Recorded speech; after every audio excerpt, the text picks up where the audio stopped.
పెళ్ళైనా పండగైనా వేడుక ఏదైనా పట్టు చీరల ప్రత్యేక వేదిక వారాహి సిల్క్స్. అందరికీ నమస్కారం.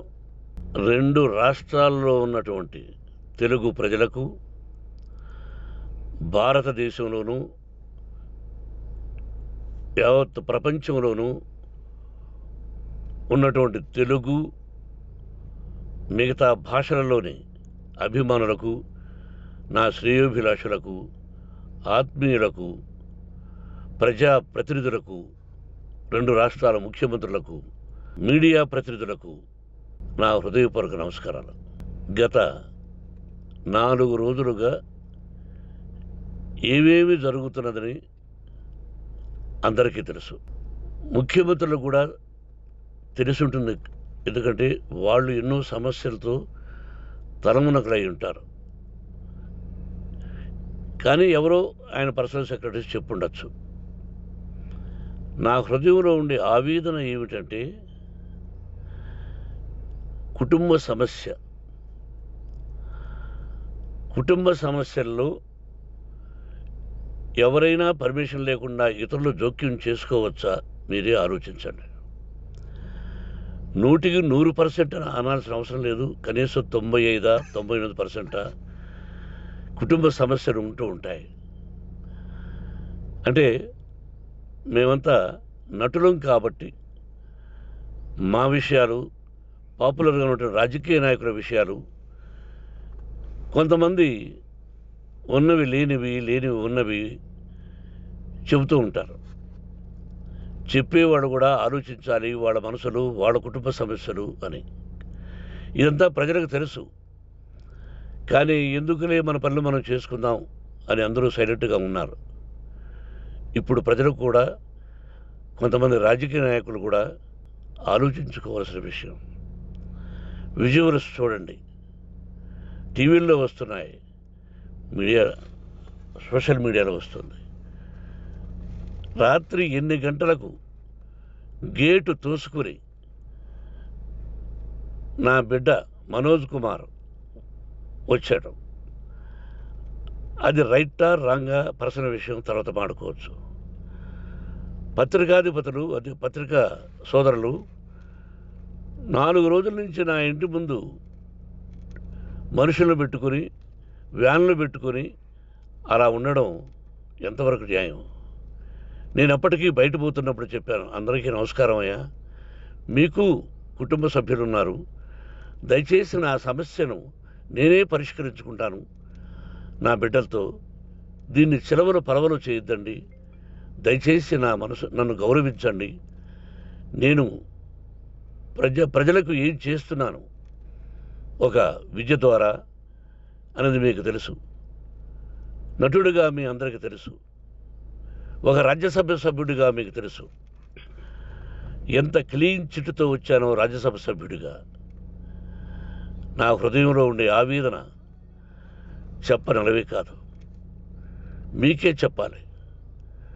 ఈ రోజున ఈ మీడియా సోదరులు ఎంత కల్పితాలు, ఎంత నెగటివిటీ నన్ను గురించి చెప్తున్నారో మీ అందరికీ తెలుసు.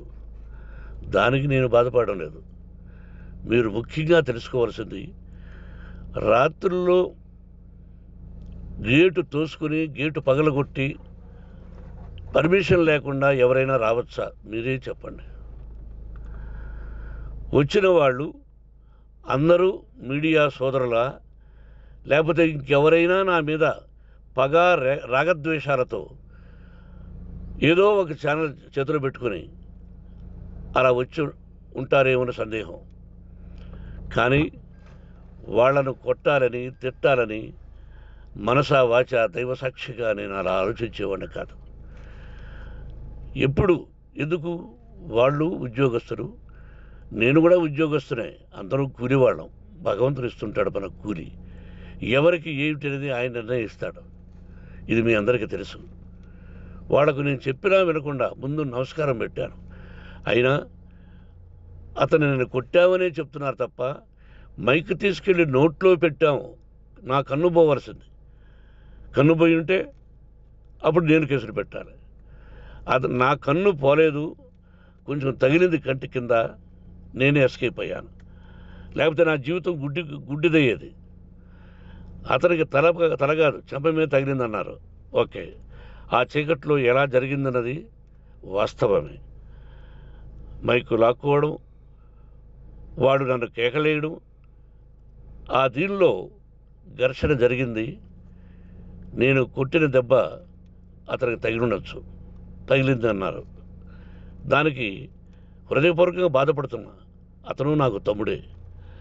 ఒక తల్లి బిడ్డలం కాకపోయినా I love them, I like them. అటువంటిది ఈ రోజుకి బాధపడుతున్నా నేను. అయ్యో, అతని భార్య ఎంత బాధపడుతుందో, అతని పిల్లలు ఎంత బాధపడుతున్నారో అని నేను ఆలోచిస్తున్నా. మరి నేనెంత ఆవేదనకు గురి హాస్పిటల్లో అయ్యానో. నటించింది సినిమాలో నటిస్తాను తప్ప నిజ జీవితంలో నటించాల్సిన అవసరం లేదు. నాకున్నది ఒకటి ధైర్యం, సాహసం. నీతిగా, న్యాయంగా, ధర్మంగా బ్రతకాలన్నది నా ఆలోచన. ఎందుకు కొట్టాలి? గేటు బయటుండి నేనేమైనా అసభ్యకరంగా వాళ్ళని కొట్టుంటే డెఫినెట్గా నా మీద 50 కేసులు కాదు 100 కేసులు పెట్టి నన్ను అరెస్ట్ చేయొచ్చు. లేకపోతే నేనే పోలీస్ స్టేషన్కి పోయి, అయ్యా, ఆవేశంలో నా ఇంటి బయట ఉన్న వాళ్ళను కొట్టాను, నాది తప్పే అని పోలీస్ స్టేషన్కి ధైర్యంగా పెడతాను.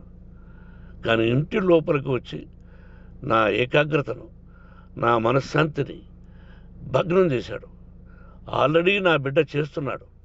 అయినా నీ కన్నబిడ్డ, ఎప్పటికీ నీ కన్నబిడ్డే. ఏదో ఒక రోజున న్యాయం జరుగుతుంది, మేము కూర్చొని మాట్లాడుకుంటాం. దీనికి మధ్యవర్తులు అక్కర్లే. కుటుంబ సమస్యలకు బయట వాళ్ళని పిలిపించి ఇలా చేయండి, మీరు ఇలా మాట్లాడండి అని చెప్పక్కర్లే. కట్టు బట్టలతో మద్రాసుకు వెళ్ళేవాడిని. ఆల్రెడీ మీకు చెప్పాను. పైసా లేకుండా కట్టుబట్టలతో, చెప్పులు సగం కింద అరిగిపోయి అలా వెళ్ళినవాడిని. మా తల్లిదండ్రులు అద్భుతమైన జన్మను ప్రసాదించారు. ఒక్క పైసా ఇవ్వాల. నా కష్టార్జితంతో నేను సంపాదించి ఈరోజు నేను కులమతాలకు అతీతంగా 25% ఫ్రీ ఎడ్యుకేషన్ ఇస్తూ, నా స్థాయిలో నాకు తగిన సహాయం చేసుకుంటూ, వరద బాధలు వచ్చినా, ఇంకోటి వచ్చినా, అన్నయ్య ముఖ్యమంత్రిగా ఉన్నప్పుడు కూడా ఎన్నో చేశాను. బట్ అవి మర్చిపోయి ఈరోజు కొట్టింది మాట్లాడుతున్నారు.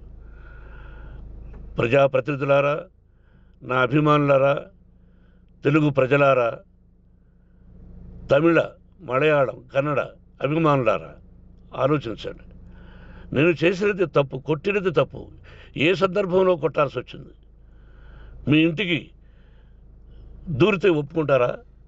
మీ ఏకాగ్రతను భగ్నం చేస్తే ఒప్పుకుంటారా? మీరే ఆలోచించండి.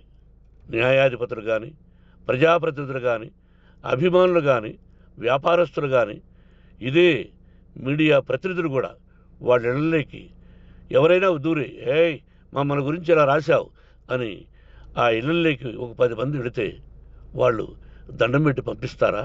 ఏం చేస్తారు చెప్పండి. మీకు టీవీలు ఉన్నాయి, మాకు టీవీలు లేవు. నేను కూడా రేపు టీవీ పెట్టచ్చు. అది కాదు గొప్ప. నా హృదయపూర్వకంగా చెప్తున్నా, అతని మనసును బాధ పెట్టినా, అతను గాయమైన దానికి చాలా చింతిస్తున్నాను. చింతించే లాభం ఏమిటండి అంటే, మరి ఏం చేయాలి? మీరు చేసిందేంటి? మళ్ళీ చెప్తున్నా, అసలు అతను నిజంగా జర్నలిస్టా కాదా అని ఆ చీకట్లో నాకు ఎలా తెలుస్తుంది? టీవీ 9 అని నాకు ఎలా తెలుస్తుంది? ఏదో ఒక కంటి మీదకి ఒక మైక్ వచ్చింది, దానికి అబక్కం లాక్కున్నాను. ఇది వాస్తవమే, అసత్యం కాదు. అది టీవీ 9, ఆ టీవీ 9 మైక్నే లాక్కోవాలి. అది ఏంటండి? నేనేమన్నా మూర్ఖుడినా? వాళ్ళందరూ నాకు కావలసిన వాళ్ళే. ఈ రోజున ఆ రజనీకాంత్, అతను కూడా ఎన్నో ఫోన్లు నేను చాలా సందర్భాల్లో మాట్లాడున్నాను. ఇట్స్ లైక్ మై సన్నా, లేకపోతే బ్రదరా, అలా ఉంటాం. మరి ఈ విషయంలో మాత్రం మీరందరూ అంటే మీరు చేసినది తప్పు అని మీరు ఒక్కరు అనలేదే. కానీ జర్నలిస్టు సోదరులు, ఒక ఆడపడుచు, దాదాపు ఒక 5-6 మంది ఆడపడుచులు, ఒక 5-6 మంది సోదరులు, వాళ్ళందరూ మాట్లాడారు. కొట్టడం తప్పైనా ఏ సందర్భంలో కొట్టవలసి వచ్చింది, ఇవన్నీ క్లియర్గా మాట్లాడారు.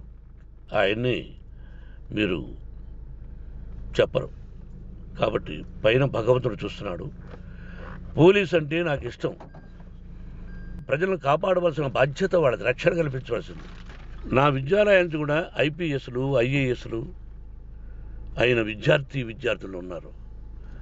వాళ్ళకు న్యాయం ధర్మం నేర్పించి పంపించాను నా ఇన్స్టిట్యూషన్లో. But they are perfect. కొంతమంది ఐపీఎస్లు ఐఏఎస్లు డీసీపీలు ఇలా చాలామంది ఉన్నారు. బట్ ఎక్కడెక్కడో పనిచేస్తున్నారు. వాడు నా బిడ్డలు, మరి వాళ్ళు కూడా పోలీసు ఉద్యోగస్తులే కదా, న్యాయంగా ఉన్నారు కదా. కానీ ఇక్కడ మాత్రం ఏకపక్ష నిర్ణయం ఏమి చేస్తున్నారో మీరే ప్రజలారా చూడండి, ఆలోచించండి. నేను న్యాయమా అన్యాయమా, నేను చేసింది న్యాయమా అన్యాయమా, మీరే ఆలోచించండి. నా ఇంటికి తలుపులు బద్దలు కొట్టి రావడం న్యాయమా, మీరే చెప్పండి. ఎల్లప్పుడూ మీ ఆశీస్సులు కోరుకునే మీ మోహన్ బాబు. నమస్కారం.